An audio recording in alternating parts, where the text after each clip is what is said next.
Ladies and gentlemen, boys and girls, welcome to this Friday night. What day is it? My God.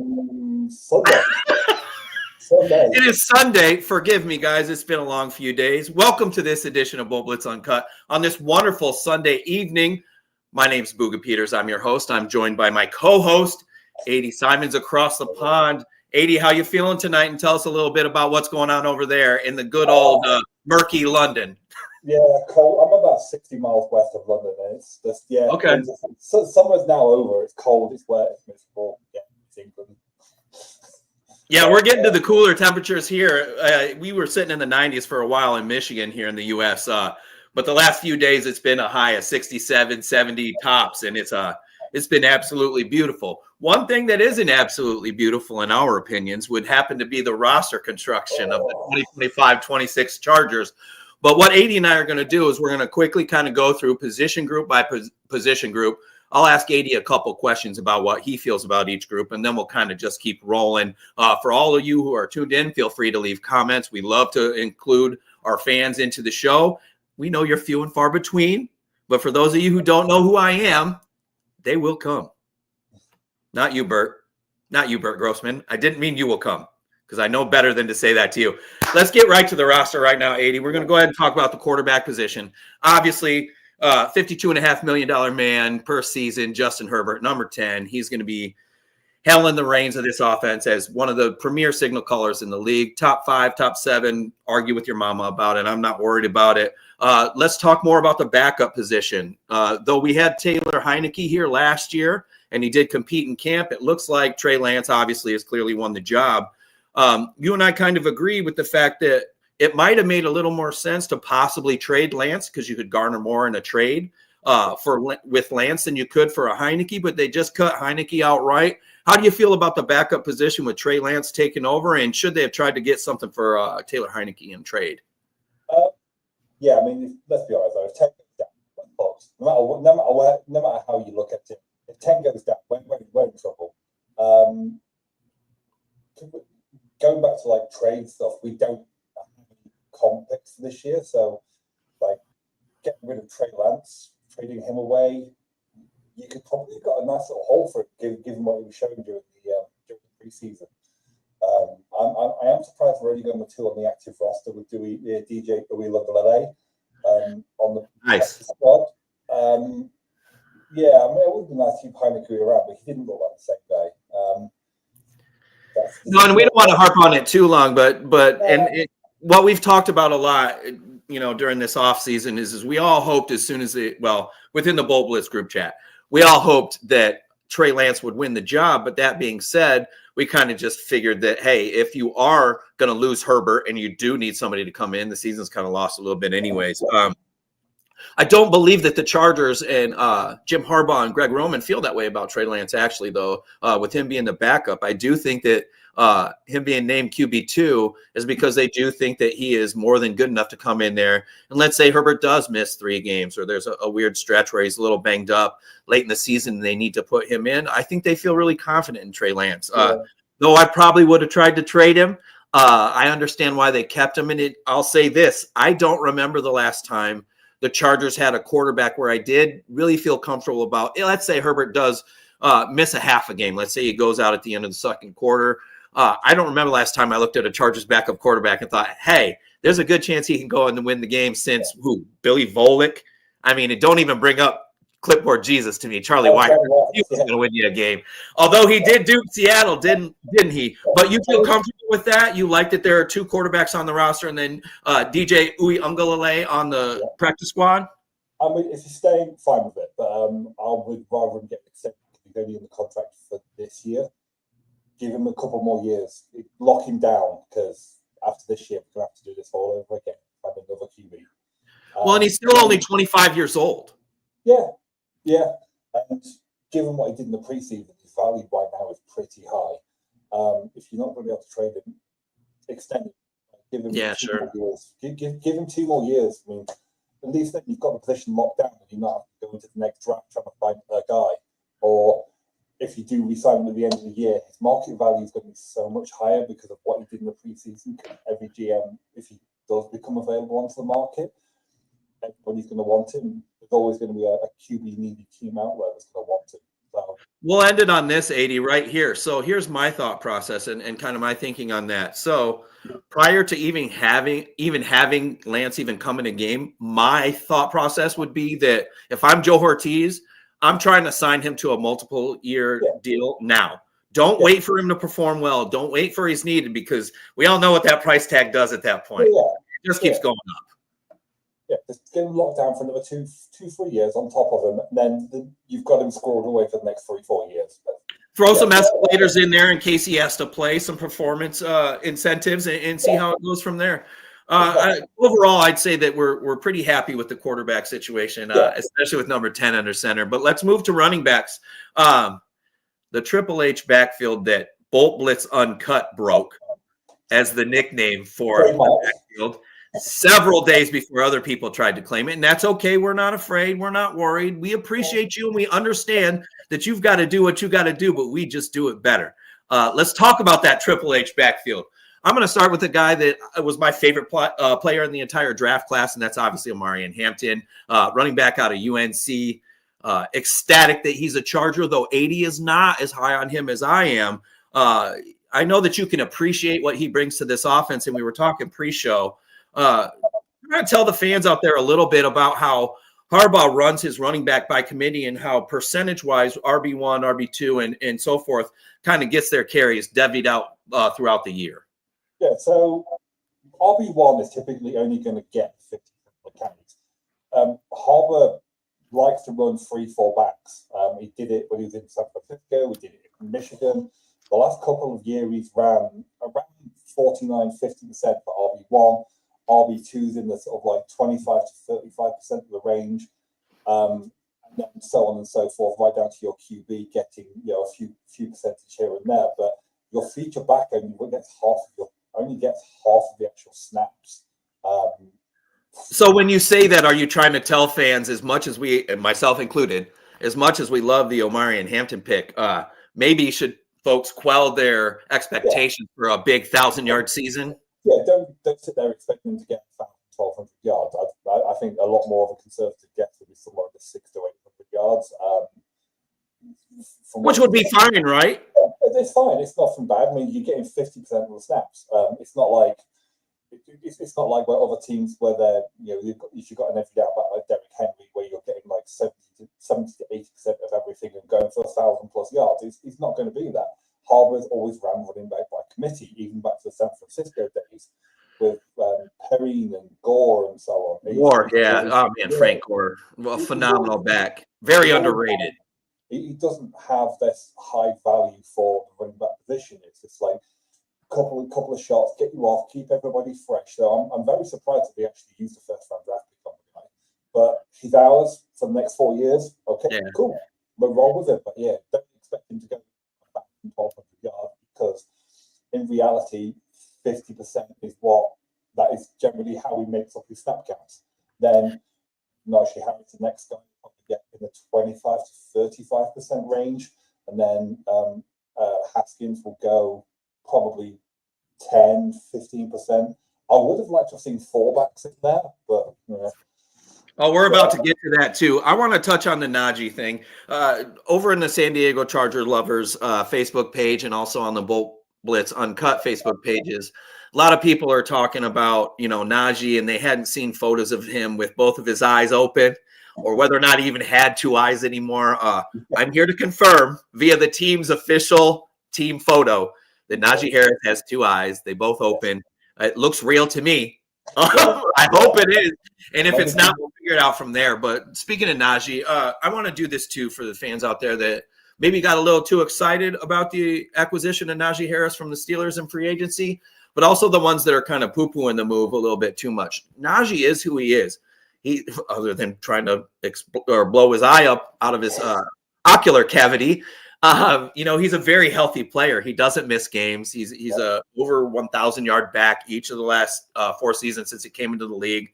He's a guy that 80 and I have talked about, the fact that Jim Harbaugh went to his prom to recruit him to Michigan. Like, there's a long-standing type of attempt at building a relationship that obviously didn't come to fruition until now. But AD, you talk about Najee Harris and that relationship that Harbaugh's been trying to form with him forever.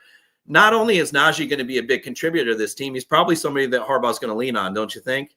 Yeah, he's going to get those carries during certain situations. Thinking the goal line, so anything under 5 yards, he's probably going to go towards. Hold on, but that's not to say that Hampton can't get scores in the red zone or anything like that. But here's the deal: as AD pointed out, Hampton is most likely your RB1. Najee is going to be more of that 30, maybe even 25 to 35% of the carries back. He'll be utilized in that red zone. It doesn't mean that Hampton can't get it done there. I think that it's a way to keep our boy Hampton fresh as we go through this season, which we all know now that's been extended another game. You need to do as much as you can to keep those running back legs fresh. Yeah, that's true. That's exactly it. And like I said, I would have rather than see them have 4 backs on the roster. Meaning, go ahead, just go right to it, AD. How do you feel about the fact that they lost? I'm not happy about him leaving, and he's now a Cleveland Brown. I mean, we knew Haskins was going to stay around because he's Jim's boy from Michigan, and he's also. They love him. Yeah, I mean, he has an affinity for his old players. I mean, guys like Carson Barnhart. Not anymore. By the way, Carson Barnhart was cut today. Yeah, so he has his affinity for his Michigan boys. So, I mean, Hassan Haskins, he was drafted by the Titans and he was released and got an arrest on his record when he was down in Tennessee, but he found a home in LA. He likes his Michigan boys. And yeah, he's gone there. But I would have liked to have seen him with a big body back. And Ron Sanders would have been nice. What it felt like to me, and to a lot of Charger fans out there for sure, and not just Charger fans, but people all around the league outside of the Chargers organization, that felt like, boy, even though you have Hampton and Harris, having a back like Sanders in there too, though a lot of people like to add that change of pace. There's absolutely, let me make this clear. There's nothing wrong with having 1, 2, 3 running backs that are all going to hit you in the mouth. They're all going to fall forward. Listen, by the time that fourth quarter rolls around, and let's say you have a lead and you start putting, Harrison a little bit more to spell Hampton and even Haskins. And then, of course, had Rocket Sanders still been on the roster, putting him in there. Those are the type of games that Harbaugh likes to play. Those are the type of ways that he likes Roman to run his offense. I really would have liked to see Raheem Sanders come back. He was a tough one to watch go. For me, over the last decade, I really can't think of another player that I've seen go to another squad right away that would have at least been a practice squad guy. He's probably the biggest one that I'm going to miss at this point. And maybe he proves me wrong with the Browns, but I'm telling you right now, keep an eye on Rocket Sanders in Cleveland. Unrest and a little bit of indecision regarding what's going on with the quarterback position. I know they've named Flacco the starter, but nobody's buying that long term. They're going to be running the football. It'll be interesting to see if Rocket can get in there and get some carries. To close out the running back position, and I'll be nice. I'll be as nice as I can, but that fullback spot, here we go again. The Scott Matlock experiment is it's still in play. And they've even been rumored to say that they want to give him a little more chances on defense to really prove whether or not he could play interior D-line or D-line at all. AD, he's the fullback. He has gotten better. Let's keep that in mind. Yep. He has improved some, and apparently he's had a great camp. But what are your thoughts on them bringing back fullback Scott Matlock? It's just an experiment.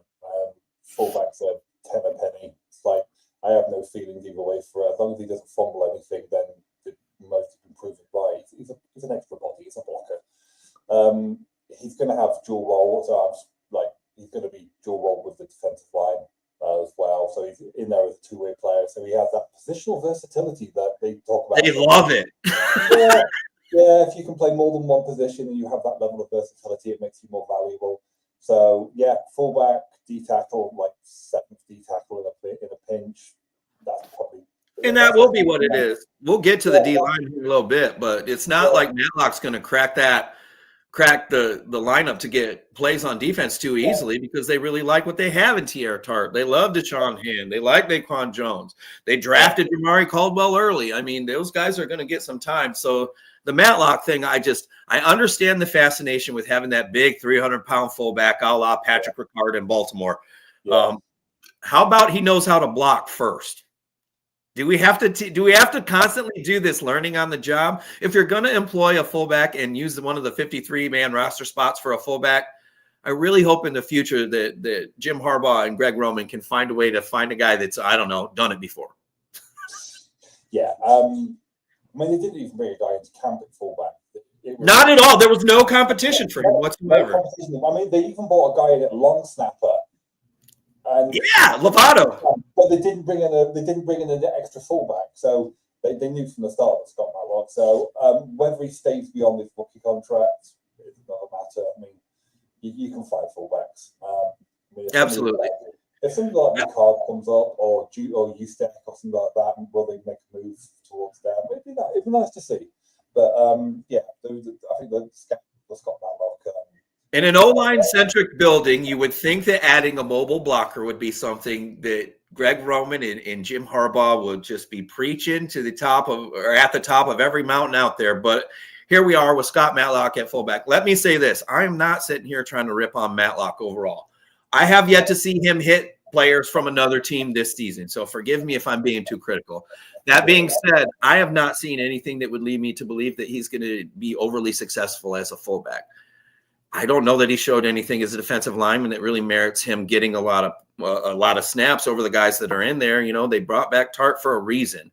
You know, they lost Poona Ford. So there's some folks that are going to sit there going, because they lost a Poona, wouldn't he maybe be able to get some more play? I don't see it that way. We talked about all the guys they brought in, Deshaun Hand, Naquan Jones. Those guys are going to get snaps. They're going to do what they've always done in a mentor defense and rotate these guys in and out, trying to keep guys as fresh as possible. I don't see Matlock getting a lot of play on defense, but hopefully when he's on offense, he gets the shit done and he minds his assignment. And let's see him keep his feet on a block too. That would be awfully nice. Let's go ahead and move on to the wide receiver group. And one of my favorite groups of the team, believe it or not. It's kind of funny. When you look back at Houston, it was just Ladd. Yeah. It was Ladd and QJ getting targeted 5 times. And, well, we know how many catches he had. That many. He had that many. But a familiar face comes back to the Chargers and Keenan Allen. They do a great job in drafting Trey Harris in the 2nd round. And then the guy who might even exceed expectations and push Trey Harris for more snaps and exceed the number of snaps he gets. 5th round draft pick out of Auburn, Keandre Lambert-Smith. He's been exciting and a little bit electric in camp. He's got that ability to take the top off the defense. He's got a 4.37, 40-yard dash. Like, he can run. The Chargers have been lacking that kind of an element, other than a Darius Davis, but he's more a returner than anything, so I'm not going to pick on him right now. But to have that 4.37 there and a guy who's actually just been making noise all over the preseason, it's really exciting. Other receivers there, 80. Who else we got? Who am I leaving out? Keenan Allen, Darius Davis, Trey Harris, Quentin Johnson, Ladd. And Ladd. Yeah. There's no surprise there whatsoever. I mean, they re-signed Luke Grimm to the practice squad. Hey, that's exciting news too. That just happened before we went live, guys. Yeah, so there's nothing there that's going to be a surprise whatsoever. Same with the next position. Well, I touched on it for a quick second there. Keenan Allen's back as a Charger, and as we talk pre-show, we want to let folks know our opinion on what are his expectations for this upcoming season. He's not getting any younger, but I'll tell you right now, anybody who watched any clips from training camp or any of the practices once he became a Charger, boy, he looks a little svelte. He's not that barrel size Chicago Bear. And I'll tell you right now, he's still a top 3 route runner of all time right now. Yeah. Right now, of all time. So you already know about the rapport that he's built up with 10, but 80, tell me right now, what are your expectations for Slayer going forward into the 25-26 campaign? He's lost a step, but as long as he comes back and he's still Keenan Allen, 3rd and short, red zone, as long as he comes back to be that. Then what did you call it when it's 3rd down with him? 3rd and Keenan. 3rd and Keenan. That's gorgeous. I love it. I absolutely love it. As long as he comes back to be that kind of guy, then he'll just plug and play straight back in. On the depth chart, he's already listed as a starter with Ladd and QJ. As long as he comes back to be some semblance of the guy that we know. I mean, he had his best ever year 2 years ago. He's back home. We'll see. We'll see where he is. I'm excited for him to come back. I know for the folks who obviously aren't privy to being in the Bolt Blitz group chat, I mean, we all kind of called it would be Keenan as opposed to Mike Williams, but they bring back Mike Williams. Williams decides to retire in a bit of a surprise. But that being said, I'm not sure I know a Charger fan out there that would have rather have had Mike Dubb over Keenan Allen, because everybody's trying to get Slayer signed to the Chargers. You guys are listening to Bolt Blitz Uncut here on YouTube and Twitter and wherever else that we're advertising and putting this shit out there for you. We're going to move forward to the tight end position. And one of the things I like about the tight end spot is the fact that my co-host wasn't just an offensive lineman. He was a phenomenal tight end as well. It may have been across the pond, but if y'all need to be straightened out about his football knowledge, he'll do that for you on any social media platform. 80, let's talk tight ends, man. Will Dissly, he's a true Y, okay? He's a true Y. Tucker Fisk, true Y, little H-back. Boy, and then we got these Y slots, huh? Oronde Gadsden and Tyler Conklin. Tell me your thoughts on the tight end room, and do you have any concerns, and do you expect there to be any surprises? For example, could Gadsden have what fans would consider a breakout year? So he's not. He doesn't have the skill sets to really be effective in this offense. He's going to be matched. Talking about Gadsden. Yeah, Gadsden. He doesn't necessarily have the skill set. He's going to be matched up in red zone to fight for 15, 20 catches a season. He's not going to get that much. He can't put his hand in the dirt. I've seen him at Syracuse. He can't block without the ability to block. His opportunities in this offense are going to be highly limited under the Greg Roman offense. So Conklin and Dissly are going to be two starters. If you want to run a heavy or a two-back, you'll put Fisk in, but Gadsden's going to be spread out wide. Or if he comes in and puts his hand in the dirt, you know something's about to happen. But you're going to match him up on the safety, and you're going to run play actions with him.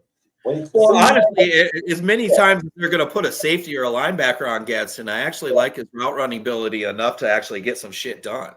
Yeah, he's from the day he got drafted, and we saw some of the discourse within the Chargers fans. But he's going to be a starter. He's your next Gates. Chill. He's not. Yeah, like chill the fuck out. Like really, come on.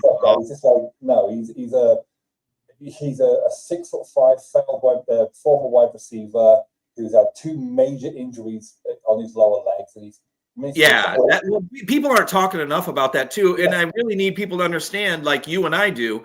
He is a Y slot to the 10th degree. Yeah, he's a guy that you're going to put in between the line of scrimmage and your wide receiver. He's going to run the slot, and he's going to stay out wide there. You'll see him running like split zone blocking schemes, but he doesn't like to block. I don't see him being able to wall off anybody on that end to create the gap for split, whether it's inside zone or even outside zone. Like you said, his opportunities are going to be limited because of where he is, in our opinion, as a blocker.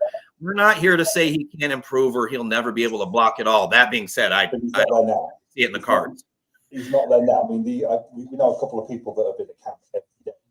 And the only kind of positive we heard about his blocking ability was he threw one single like half decent looking block. It was just like, okay, one block. Oh, now we're fine. He's good. Yeah, Hall of Famer. He's the next Gates. Yeah. He's 6'5". He can catch passes, but in this opportunity, in this offense, he's going to be severely limited. You're not going to see many passes. Like I say, you'll get some like 15 to 20 catches a year out of him. He'll come off your red zone packages. And he'll do bits and pieces here and there. And you'll probably grab a couple of touchdowns, 2 or 3 throughout the year. Like anybody who thinks he's like the next Gates, chill out. Yeah, no. Here's the deal. Like, I'm glad you brought up the red zone because of his speed and because he's so lanky. I do think that they're going to find ways to use him in the red zone to where he will maybe in a couple more. Who knows? Maybe he's a 4 or 5 touchdown guy, but limited opportunities. You got to make them count when you get in there. I do want to bring up something that maybe a lot of folks aren't paying enough attention to. He does have NFL pedigree. Oronde Gadsden, his father, was a wide receiver for the Dolphins, and let me tell you something. He caught everything. He wasn't overly explosive. Actually, I kind of feel like his son's a better athlete, if we're being honest. But that being said, opportunities are limited there at the tight end group. And with the way that Roman runs this offense, some of us were a little bit puzzled that another Y slot was brought in. by General Manager Joe Ortiz, but that is a topic for our Tuesday show when we do our Chargers Chiefs preview. AD and I and whomever is going to join me on that show, we're going to talk a little bit about, has Joe Ortiz tried to put the proper weapons in place that actually fit a Greg Roman offense? We have a little bit of disagreement there, not between each other, but with the rest of the fan base. But we'll attack that next Tuesday. 80, your specialty. Let's move on to the O-line.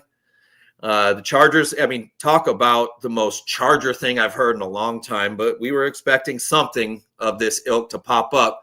Chargers make left tackle Rashawn Slater the highest paid offensive lineman in NFL history. And what was it, a week, 9 days later? The very next week. It's done. Season-ending injury, and he's out. Yeah, it's not even just like season-ending. This could have a knock-on for like his entire career.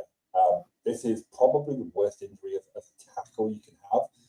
Ogbonia had this same injury a couple of years. It took him almost 2 years to come back. But yeah, for an offensive lineman, it's almost a death knell sentence. The return to play rate of this particular injury for players is like 55%, and that's never playing a 60%. And it's low. That's just for them to return to even one game again. Playing level they were at. The chance of him ever actually coming back again, being the Rashawn Slater that we know, is almost like it's very, very small, like a minuscule amount. I mean, there's medical research in the National Library of Medicine that actually was conducted on NFL players between like 2009 and 2023. The numbers don't look good. So whenever he does come back, you need to temper your expectations about whatever he does. So, like left tackle one, that's Joel. Until Rashawn Slater comes back, forget about him until he's back. I would normally say pencil him as left tackle one for the next 2 years, but I might even say put it in ink. There's no guarantee that Slater comes back to even close to the level he's at. We're not trying to freak out Charger fans, and we're not going to sit here and beat up the Slater thing too much. We're not here to make this an overly negative issue. Oh, no, we've got like 8 other guys to talk about here. So, the O-line's got 8 guys on the roster. Are you comfortable with 8? I feel like there should have been 9, and we don't like Zion or Boatman. I was expecting 9, but the guys are there. I have almost no kind of faith in the guys we have got. So, we're looking right now at Joe Alt, left tackle. Then we've got Zion at left guard. Guy can't pick up stunts. Just a walk. And he's so smart. It's so puzzling to me. I don't get it. I mean, this guy went to Boston College. Academically, he's probably pretty book smart, but he can't pick up a stunt. He can't read them. He can't protect them. It's just like, oh, God, this is he doesn't see him. He doesn't call him out. So what did they do? They gave him a shot at center? Like, what do we – that's the exact opposite of the kind of guy I want at center, but keep going. Yeah, then we've got Bozeman at centre. I mean, I understand bringing Bozeman back. I don't like him as a football player, but he is the leader of that room. I know people have been making stuff about Joel being given a captain spot. That's a popularity contest. That's not a reflection of your ability as a football player. The leader in that room is Bozeman. And if you ever go to a game, watch them when they go back to the benches. That is Bradley Bozeman's unit, and that's the only reason he's still there. Then we've got Mekhi Becton, right guard. When did we first see the K-tape on his knee? Kinesiology tape is what we're referring to. So May 16th, the Chargers put some photos out, and you have to zoom in to see it, but his knee was heavily strapped up. So he had a couple of injuries back in 2021, 2022 time, where he had to have, he dislocated his kneecap, it had to be surgically repaired. Then he had some ongoing issues with that the year after, where parts of his knee wasn't working right, so he was having patella issues where the actual patella tendon that connects the kneecap to the shin bone was actually pulling his kneecap apart. So he had to shut down. Yeah, something really as cool as that. So it's called an avulsion fracture. So avulsion. Yeah, it was pulling the patella was literally pulling his kneecap apart, causing it to break even more. Well, he's not a small man. He's 6'8", 360. Yeah, so, and then we noticed towards the end of this last Super Bowl when he was at the Eagles, he didn't finish the game because he was having knee injuries. And when he started turning up to OTAs, he was wearing that sleeve over his right knee. And then if you I zoomed in on the photo that the Chargers published May 16th, and you could see that they had his knee strapped up. It was wrapped underneath the K-tape. Yeah, so you can if any kind of physiotherapist will tell you exactly what that was, and it's you would have to give me a very good excuse for not to read this, but he's suffering from patella tendonitis in his right knee, which would completely track with all his previous injuries. So he's going to be in and out depending on the pain and the swelling, the inflammation that's in his knee. Do you expect him to start week 1 against the Chiefs in Sao Paulo, Brazil? My over-under for him actually playing games this year might be about 11.5. Do you think he starts week 1? Yeah, I think he'll start week 1, but I think for some other games, Jamari Salyer will be in there. Yeah, I would say 11.5 is my over-under. I kind of like that actually. I would take the under, but I don't expect him to play at all week 1, much less start. I think that he's just been playing the violin, at the post-game press conference or at the press conferences with the team during training camp. I don't expect him to play at all. And when Harbaugh did when he was talking about the offensive line, projected at right guard. Yeah. Oh, man. Yeah, he's listed as like the starting right guard now with a step chart, but and what was it? That's the hope, or whatever the fuck. I don't remember one or the other. So, and then right tackle, we'll finish it out with Trey Pipkins. Fucking Pipkins. Pipkins. Yeah, I genuinely despise this guy. He was a failed right tackle. I mean, this is the guy the first 2 years of his career was held out by Stuart fucking Dalton. I'm sorry. Yeah, I mean, Max Crosby's going to have so much fun in week 2 again. Oh God, does it have to be that early in the season too? Hey, here's the deal. Like we've tried, we've done the Trey Pipkins experiment right tackle. Hell, we've done it at right guard, and they decided, no, you're a swing tackle now. Here's the deal, folks. The contract that he had is why he's still is why he's still a Charger. Yeah. Obviously, the loss of Rashawn Slater forced them to do some things. Do I think the Austin Deculus trade is really going to pay any dividends? No. Even Roman is like, I don't know anything about him. It's like, well, shit, you're the offensive coordinator. That's a problem. Yeah, we'll put it this way. Sam Tevy has a higher PFF grade than Austin. Oh, God, Charger fans, if you're not familiar with the name Sam Tevy, thank your lucky stars, because my God, was he a rough one to watch. It's a miracle that Rivers is alive. Yeah, so Austin Deculus, his claim to fame, he was the starting right tackle on Joe Burrow's LSU team. He was the starting right tackle on that team, but since he's come to the league, he's been like, no. Oh, it's putrid. I mean, I'm talking overall grades in the high 30s or mid 40s, like bad. Yeah.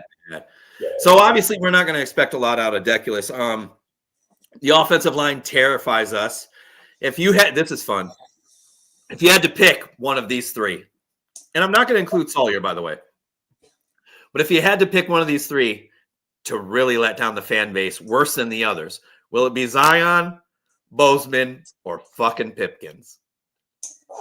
It's going to be Pipkins. He's on duty. Why did they put him at tackle again? He's on an island out there just like left with, I don't know, like you said, Max Crosby. Good luck, brother. Yeah, but Pipkins is probably going to do the worst.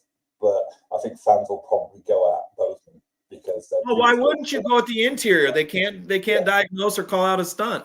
Yeah, I think the fans are predisposed now to like, why the fuck is Bozeman back? He's there because he's the best leader on the team. So hold on. Let me kind of back up what you said about that, because that may not be enough for the people out there to hear. They adore him. Yes. Inside that building, it's not just the coaches, the players too, but literally, as a family, he is in like Flynn. It's not just that they re-signed him for fun. They brought him back to be a part of this team moving forward and the center moving forward. I don't give a shit that they did this bullshit with Zion and Bozeman dancing around like, we're giving Zion chances at center. We'll see.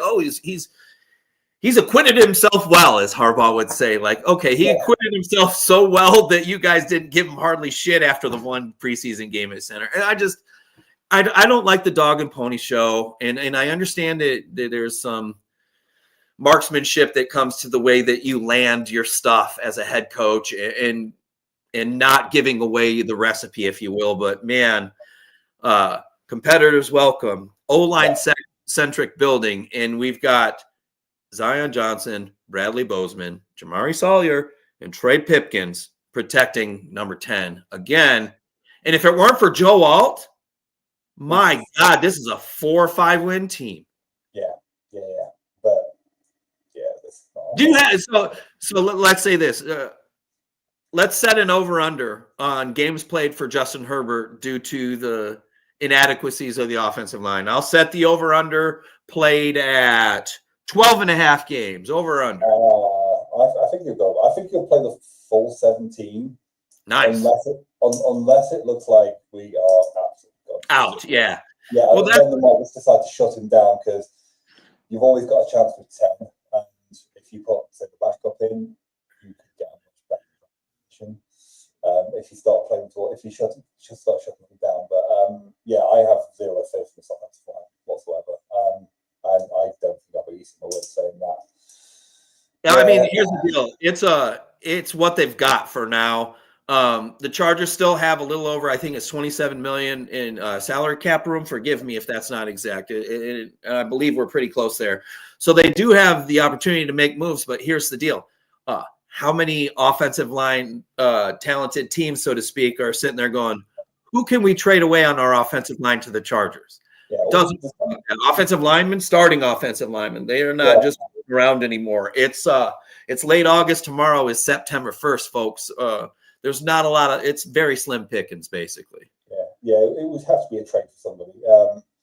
The only person I kind of would look at is for a team that's got like cap issues. And the guy that instantly kind of comes to me is Caleb McClary from the Falcons. Oh, sure. But he's now just gone on IR. He's not. Of course he did.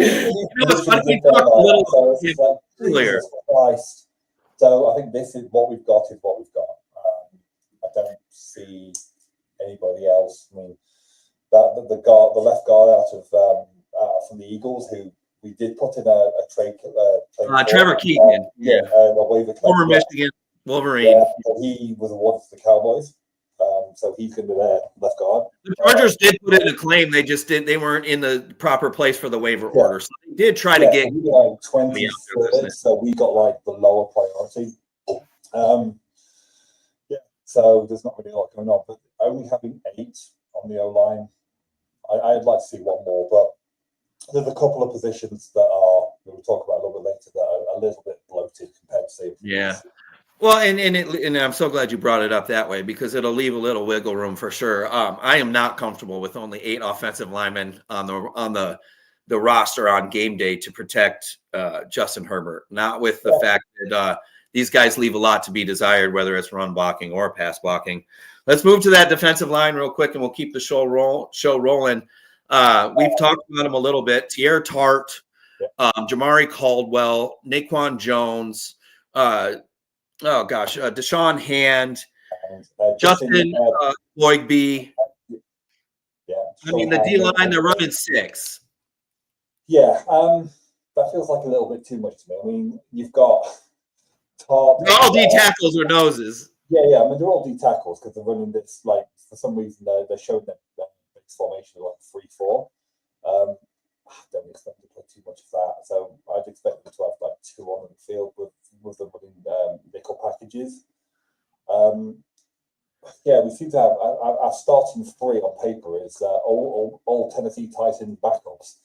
It's like Jesus. Yeah. Tart, Hand, and it's the recipe to success. Replicate what the Titans have done.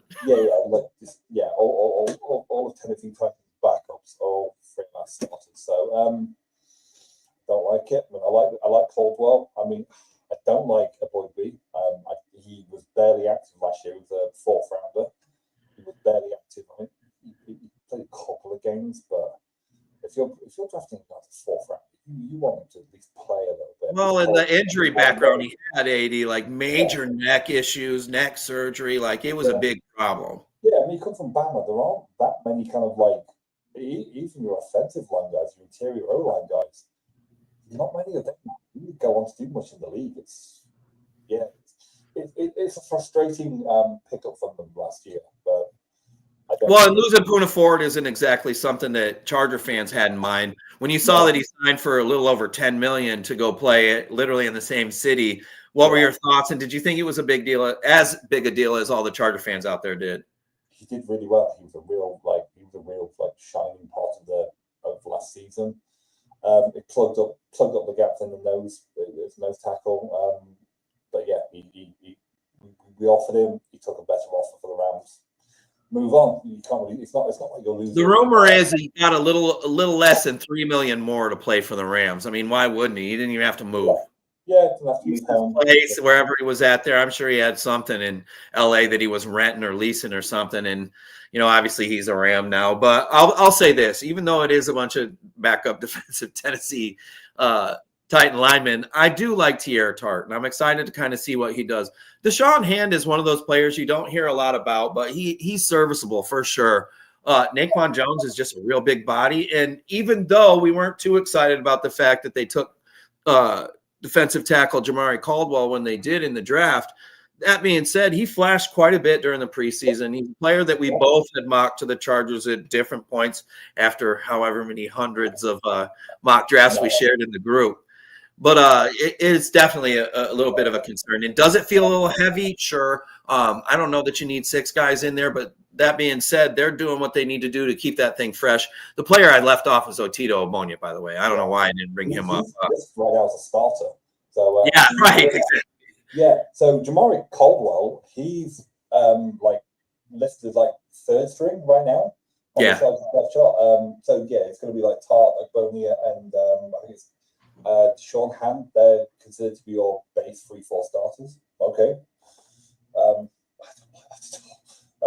Yeah, I hope they just plug gaps up and just let our edge rushers. It's all gap assignments and guessing from there. I'm telling you right now, I don't know. Tierra Tart's really got to show out to really make an impact. But if he does, that obviously frees up guys like Tuli and Khalil Mack on the edge, and we'll get to them when we get to them. In fact, we'll just do it right now. Let's talk just strictly edge. Let's talk Khalil Mack, Tuli Tuipulotu. I mean, Khalil Mack's not getting any younger, but damn, I was happy when he re-signed. What were your thoughts when he re-signed, and what do you expect out of that Mack Tuipulotu combination? Mack's always going to get to the QB. Tuli, he's not a pure edge rusher. I know, for people who don't know, at USC during his final year, he was built more like an inside 3-tech. But he was a 3-tech at 290. Yeah, he was a 290-pound player. He lost a ton of weight in between his final year at the combine. He lost about 35, 40 pounds to make himself more desirable as an edge rusher. The problem is he doesn't really have a lot of edge rush tools. He's more of a bull rush guy and just trying to hold the edge. He doesn't really have a pure pass rush ability. I'd rather him, if we're going to run a 3-4 base, I'd rather him put on 35 pounds next year and come back that way, and we go find a pure edge rusher. Sure. Yeah. I like Tuli. Hold on. I don't want people to think that we're shitting all over Tuli. I do like Tuli, and what's funny about Tuli to me is he's one of those guys. If you're not paying attention, by the time the season's over, like last year, he has 8.5 sacks. Disappeared. Yeah, they're mostly clean-up sacks whenever sure in there when everybody's moving around and he just grabs an arm and he's but that's by design too, via what Mitchell's drawn up. But yeah, also on the edge we've got Bud Dupree. Yeah, him. Boy. Yeah. I don't get me wrong. I like what Bud can do in the run game, but boy, he's not much of a rusher anymore. And then obviously the guy that excited everybody during the preseason, Caleb Murphy. Yeah, he's done really well. I mean, yeah, he definitely earned his spot there because, I think we were initially planning to go with 4, and we had 4 last year. He literally sacked his way into a role. They intended on only keeping 4, but Caleb Murphy said, "No, I'm in there." So who did we leave off the list that everybody else has kind of forgotten as a Charger that's out there? Kyle Kennard. Kyle Kennard. It's the fucking where in the world is? Where is he? We don't know much about him. SEC Defensive Player of the Year, but what? I mean, we saw him a little bit in the last game, and I was kind of surprised because I saw 54 out there, and I'm like, why don't I know who that is? I was watching some of those games, and I was getting Kyle Kennard mixed up with Tremaine Morris-Brash, and I was like, is that okay? Oh, no, that's not him. Morris-Brash wears 56, and I was just watching the game thinking that was no, he did nothing. He was no stats, couple of tackles here and there, but kind of disappointing. Like I said, SEC Defensive Player of the Year, but so was Michael Sam at one point. Yeah! Buddy, boy, is that a show. And he didn't deserve it either, because anybody who knows football who watched Missouri, Coney Ely, who went to the Patriots, he was the guy who really, he was the guy who was the driving force in that defense. So, random, very quick story. I was at the Charlotte International Airport, and Coney Neely was in line to get on there, and he saw me kind of look at him, and he kind of thought, I didn't say anything. I didn't acknowledge that I knew who he was, except for he nodded his head, and I said, I know. Yeah. And then they fucking TSA pulled him over and did like this super search on him because he had too much cash on him. Oh, yeah. Yeah. Random story. I know Coney Ely. I did not expect him to come up on the program for sure. I did not expect to be talking about him. Would have been nice to see him have a little bit more standout of a career, so to speak, but he did make a little noise there for a minute. Yeah. Here's the deal.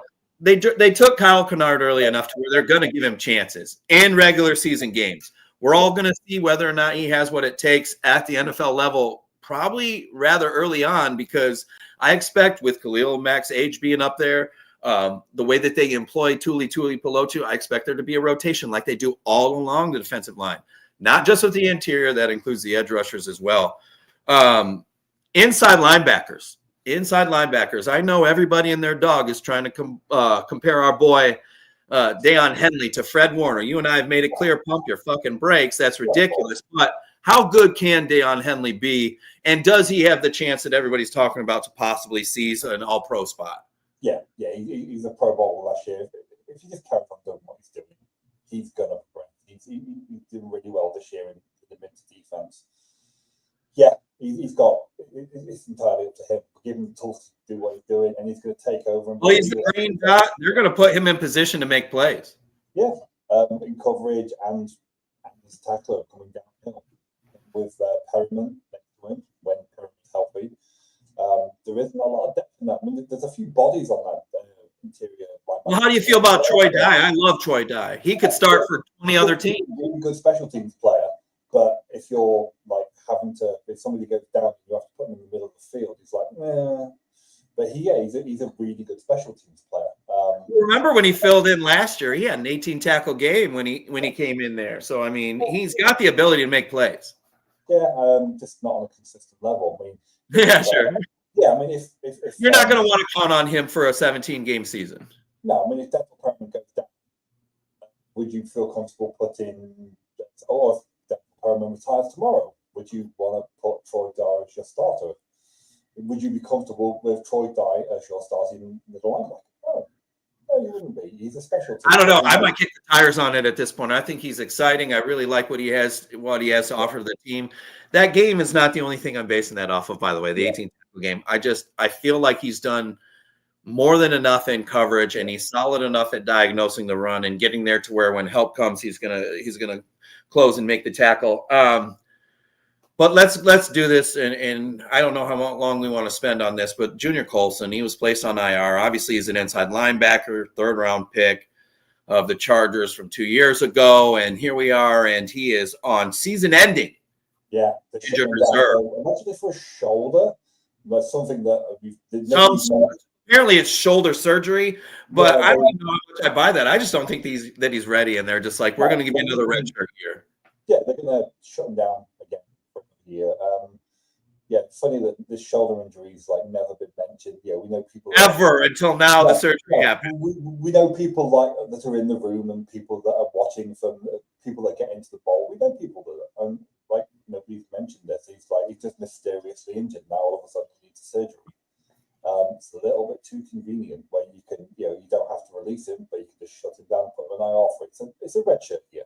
But yeah, you've got Delshon Phillips as well, middle linebacker. He hasn't played at all during the. He saw a little time, and now he's just going to be a special team, a four-core special team guy.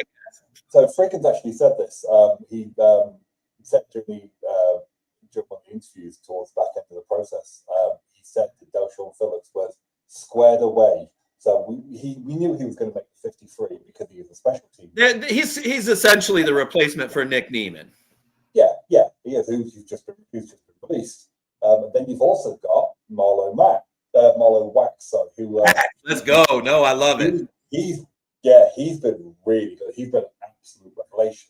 All over the box score, all over the field. I was really surprised that they put him on the 53, but I'm really glad that they did. Yeah, I mean, he's like Caleb Murphy. He's just like once you saw him, you couldn't not. Because if you didn't put him on the 53, somebody else is going to take him. Oh, he gets snatched up. Yeah. It's funny you say it the way that you did, though, because when we move to the cornerback position, we're going to be talking about two players that definitely did what Caleb Murphy did and showed out so much that the Chargers had to put him on the 53. Yeah, that linebacker core, it doesn't seem that fancy or that flashy to you, but I'm telling you right now, as much as I don't believe that Henley will ever be Fred Warner, he's going to be a bad boy, and he's only going to continue to get better. He's still super young. Brandon Staley, what the fuck were you thinking not playing this guy? You really just don't have your shit figured out somehow yet. Good luck to you in the future, except for when you play the Chargers. But that downward dog weirdo shit on the field still has me weirded out. Let's go to the quarterback. Same with Anthony Lynn when Lynn was forced to put Herbert for that first game against the Chiefs. It was like, no. I've got my guy. He's a backup for a reason. He's a backup for a reason. So shut the fuck up. Dude. Yeah, but you put him on the field and he trucks a linebacker, and it's like, oh, okay, this is my team now. But was that enough for you, Anthony Lynn? Yeah. When we that linebacker stayed down for a minute too. He fucked him up. Well, yeah. So that's 60, a real man coming at you. Yeah, don't let the locks of the powder blue fool you. Quarterback group. 2 5th-round picks last year. Joe Ortiz, applause. Cam Hart, and even more. Tarheeb Still. These guys, obviously, they're going to be part of your starting package along with Dante Jackson. Looks like Still will possibly slide into the slot. Hard to say how they're going to employ those guys. But then, speaking of guys like Caleb Murphy, Eric Rodgers and Nico Reed did more than enough to where literally Jesse Mentor said, when you make that many plays, you're on the roster. We can't keep you off. Thoughts on the cornerback group? Yeah, we know from like the conversations that he had with the media that he's not going to base this on like this is my starter. He's going to put packages together of different DBs, use the ability to, regardless of position too. He wants the 5 best guys, so to speak. If there are 5 DBs out there, it doesn't have to be 3 corners and 2 safeties. Yeah, so he's going to use the ability to call up guys like Tony Jackson from the practice squad and being able to activate those guys week in, week out, and actually keep them and rotate guys in week in. So, not a massive fan of Kendall Williamson. I think. Were you surprised Williamson made the 53? I couldn't believe it. I think when Eric Rodgers is healthy, he won't be on the 53 for very long. Yeah, sure. Okay. Yeah, I didn't get that one. I'm not disrespecting the guy. They liked him throughout camp. He made plays. He was talked about multiple times by his position coach and the defensive coordinator, Mentor, about how well he played. I don't know where he fits really. It's got to be a special team something. Yeah, I was just listening to like some of the training practice recaps.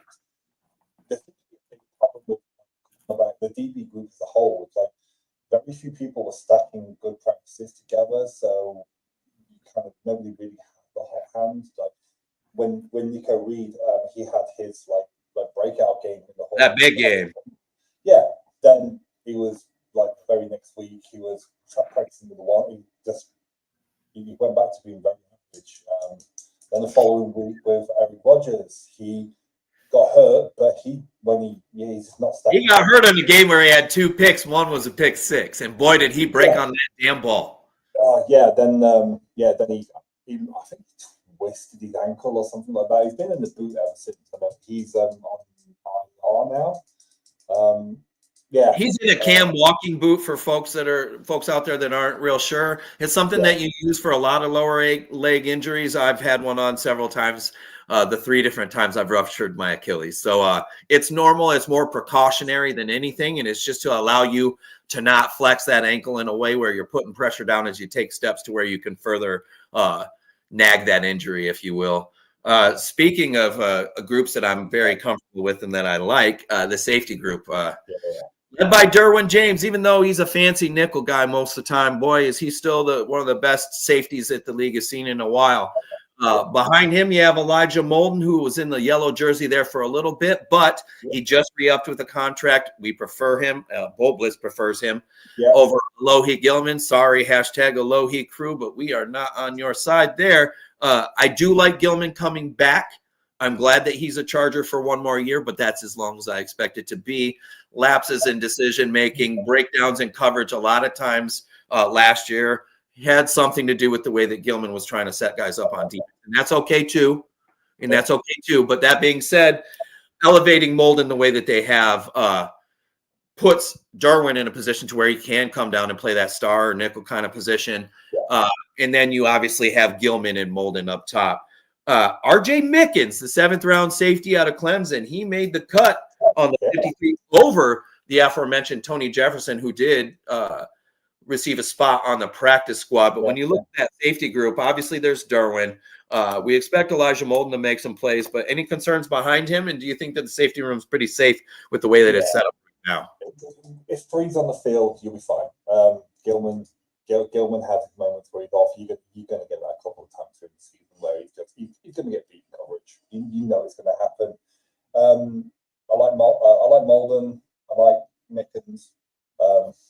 I've got no problems with that deep. It's fine. Well, and they don't need to go out and do anything crazy either. Again, we're talking about Derwin playing more nickel than he did anywhere else. He was all pro as a nickel. And having a guy like Elijah up there to do that kind of center fielder job while Gilman fills in more as a strong safety, get him a little closer to the box. He's actually not a bad tackler. When he's in space and he's one-on-one, he takes some really poor angles, and he doesn't seem to have a lot of success. If there's some PFF fucking stat out there that proves me wrong, I apologize. I'm just talking about what I see with my eyes. Gilman has made a lot of flash plays. There are plays where it's just like, damn it, I'm not sure a lot of other guys could make that play. That being said, there are so many times where I've been like, gosh, I can find a ton of guys who can do that the right way. Yeah, and you signed the extension a couple of years ago. I think we've probably got through to the back end of this year. I don't expect him to be off the new deal. I think he'll be let go somewhere else and be a rotational backup for this time playing. We're hitting about the 57-minute mark, guys. We're going to go ahead and move to special teams here right now. And although this will be a short conversation because Cameron Dicker is the kicker, and we were more than confident in him. We're comfortable enough with J.K. Scott. I was kind of hoping they'd at least bring in a little competition. They didn't. But I actually want to go to the kick returner, punt returner, Darius Davis. We didn't really touch on him much as a wide receiver, and that's because, though, all the reports out of Chargers camp are stating that Darius Davis has improved all over the place in this facet of his game, this portion of his game as a wide receiver. He is a kick returner, punt returner, folks, period. And anything about the special teams that stands out to you? And I'd also like to point out, Josh Harris is on the IR with the expected to return. So he'll be able to come back, but not till after 4 games. Tucker Fisk, your tight end 4 that people were trying to say shouldn't be on the roster. He's your backup long snapper, folks. He's on that roster. Talk about special teams, 80. Saying that, we actually have got a long snapper on the. Oh, Lovato, shit. Yeah, Rick Lovato from the Eagles. So he came into camp. He may get elevated for these first 4 games and then shown the door when Harris comes back. That is something. Yeah, thank you for correcting me on that. My fault. Yeah. We brought him up earlier too. Yeah, so Rick Lovato from the Eagles. He's in. He came into camp relatively late. I think he'll get elevated. We can elevate 2 players each week. Just elevate them straight off. Just release him from the practice squad. Bring somebody else back in after 4 games if Harris is healthy. I mean, losing Rashawn Slater and the best long snapper, according to Madden, is kind of a tough offseason for the Chargers, but they're going to figure that shit out. So we've kind of gone over everything that we wanted to go over on this show, except for, let's talk about Mike Devlin, the offensive line coach for the Chargers. My brother, there's a lot. I'm guilty. I was excited about the hire because I had people that I trusted tell me, oh, this guy, you're going to love him. He fits what they do as a run scheme with that gap run that Roman employs. And then my boy 80 over here starts to provide me with a little more information on his past and the way that Devlin has taken these formidable, in fact, top 5 sometimes rushing attacks and reduced them to a bottom 5 to 7 teams of the league Talk about Mike Devlin and why fans need to start paying a little more attention to what he's doing, or maybe what he's not doing as the offensive line coach of the Chargers. He's taken 2 top 5 offensive lines and made them infinitely worse. That's all his career has actually been made of. So, 2012, the Jets O-line were the 3rd ranked with PFF in their annual power rankings. Yeah, Jets were the 3rd. He took over at the end of the 2012 season. 2 years under him, they went from 3rd to 26th. God. And then, the following year, they went 13th. Then he took a job with Texans, who were the 5th. The PFF power rankings. And then they proceeded to go 18th, 32nd, dead last. 21st, 20th, and 23rd again before he came to the Chargers. He has a career history of just making offensive lines worse. He's made a career of making offensive lines worse. And Greg Roman and Jim Harbaugh said, sign him up. Yeah, he's one of these one of these old heads that's come through the old boy network. He's got friends who will give you a job. And he's probably these guys for the next 15 years will probably have a job somewhere. He's just not a good coach. He doesn't really develop players that very well. I don't know many people within the offensive line circle. That's what I do. I don't. Yeah. So I don't know of many people who actually have many kind words to talk about him off the record. No, it's like he's just not. It's a major issue, and it's a serious deficiency with the team, but. In Bolt Blitz fashion, like we always do, 80's already found what he believes could be a future solution. There's already a guy you've kind of started to look at, and 80, we need to start doing this more often. When you get these feelings in you, we got to put them out there to make sure folks know where it started, because we already know that people do like to rip off our shit. We understand not a lot of people are listening, but the ones that do like to plagiarize shit. I'm familiar. You're not fooling nobody. You're not tricking nobody. Tell me a little bit about whom you believe would be the right guy to be the offensive line coach for the Chargers in 2026, should they make the right decision to move on from Devlin, pending what happens in 2025. The guy I'm really loving right now is the guy that I've actually done a few O-line conferences for. The guy called Brandon Jones from Missouri. He's actually younger than Jesse Minter. He's 41 years old. Couple years younger. Yeah. So he's 15-year time-served coach. He was a center at Texas A&M. He went to the graduate program there as a coach, and he's coached all over the place. And he got to the point where he was at Cal, so he's going to be really familiar with the Harpers. He was the O-line coach and run game coordinator over at Cal. So coming out of Texas Tech, he was assistant coach. Went on to Sam Houston State, then Eastern Carolina, then went to Cal. Back to Texas Tech, then Houston. He was the co-offensive coordinator and O-line, then was also the run game coordinator and O-line coach. So he was at Houston for 3 years before going back to Missouri in 2023. And he's producing some really good players. We talked about it, Armand Membu. Then you've got 2 guys coming up in this next draft who are going to be pretty hot prospects. We may talk about them in a future show, by the way. Yeah, we were going to talk about those in a future show, because I'm already going through O-line drafts because I'm fed up with this O-line. I'm trying to find guys that I'm willing to come to the Chargers. I mean, there's a right tackle out of Iowa right now who is just described as the Terminator with a mullet. Oh God, who doesn't want that? I need that in my life. Jennings. He's the Iowa right tackle. We'll let everybody know in due time for sure. We'll talk about that in a future show. But his scouting reports that I was reading through last night were if you see the guy get off the bus, he looks like the Terminator in mullet, and he's the most physically. According to somebody at the Big Ten Network, he's like the most physically dominant player in college football right now. And he's going to be possibly a high 2, low mid 2. Depending on his performance this year, he may even go to the first round. But the good news is it's an O-line centric building with the Chargers there at the Bowl. Hopefully they'll start to prove that shit. Yeah, they like to go through the draft, and they. Well, hey, speaking of O-line centric, we're going to start to wrap up the show here in just a moment. But enough of you out there who will tune in at some point know enough about me in a little bit. all the stuff that's good about me is over exaggerated, and all the bad stuff is under exaggerated. I am that guy. I am that guy. But, and we'll talk about me during a different show. I'd really like to do finish up the show, if you will, with a little bit about 80 Simons, our boy over here. 80.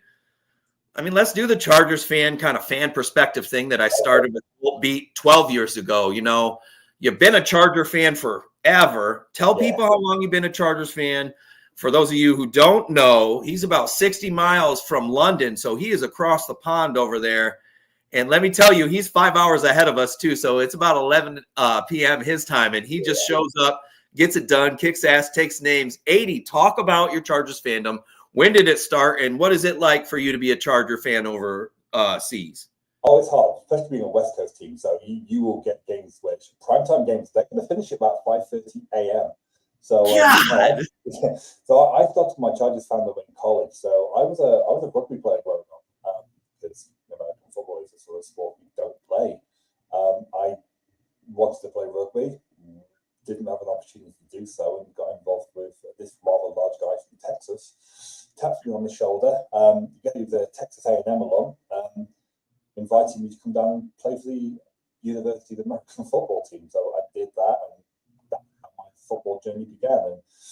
And we always had sponsorships of sports bars, so we always had to make an appearance at sports bars. And it comes to the point where I bought this $15 football jersey that had the name Rivers on the back. That is yeah. There was this random US sportswear store, and I still have that jersey to this day. But yeah, I love it. Yeah, I didn't know that, by the way. Yeah. So that would have been 2006 time. Yeah, so that was my college days. I bought this $15 jersey with some random guy called Rivers on the back, and that's how my Charger fandom started. That's crazy. I love it. After graduating, I went to San Diego a lot. Became a full-blown indoctrinated member of the Bolt gang from there. Yeah, right you are, man. Yeah.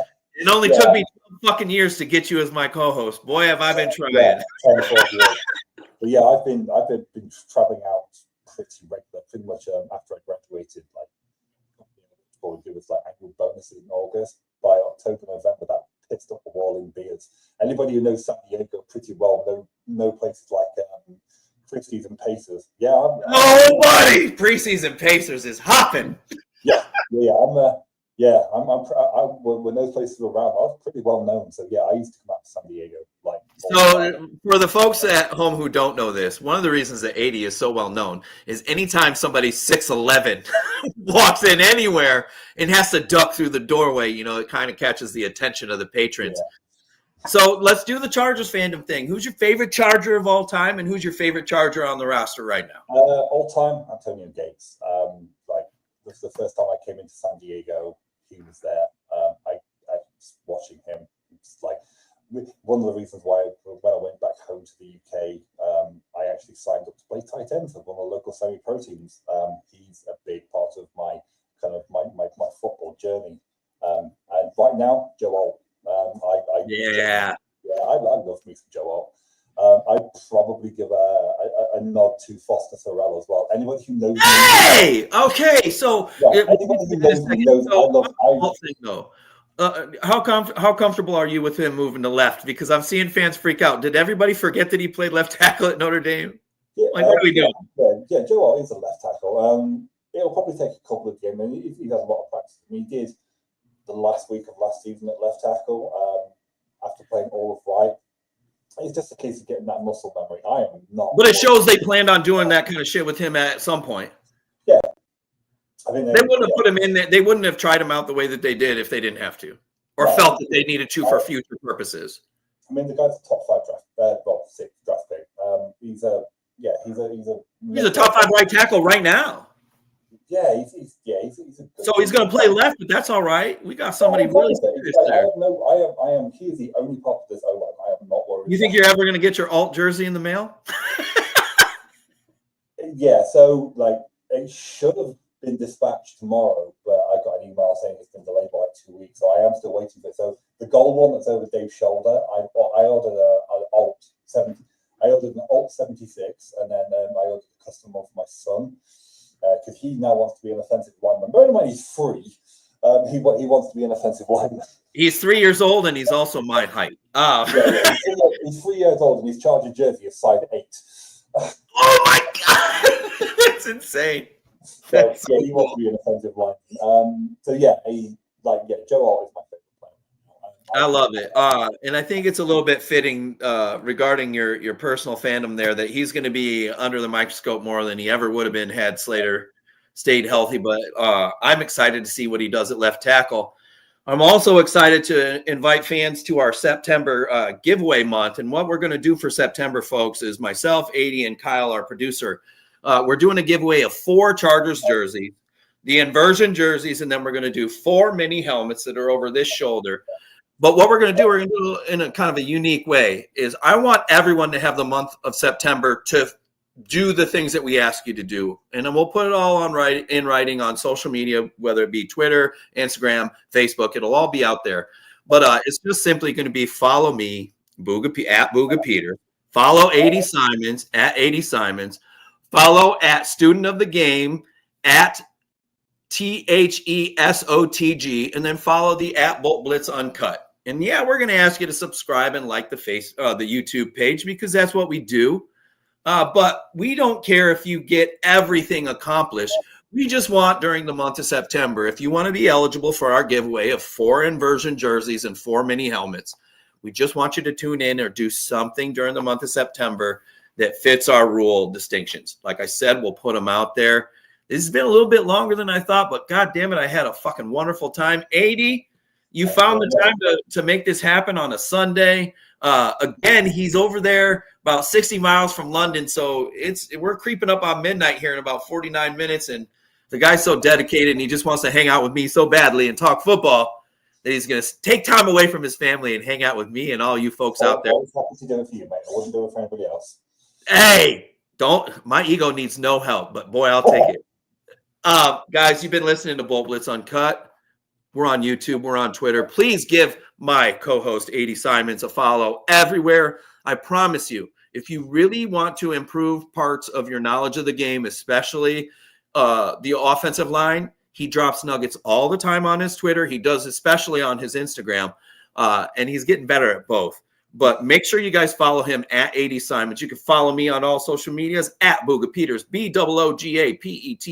And don't forget, even though he's not with us tonight, our producer extraordinaire, Kyle Nash, at THESOTG, the student of the game. You guys have been listening to Bolt Blitz Uncut.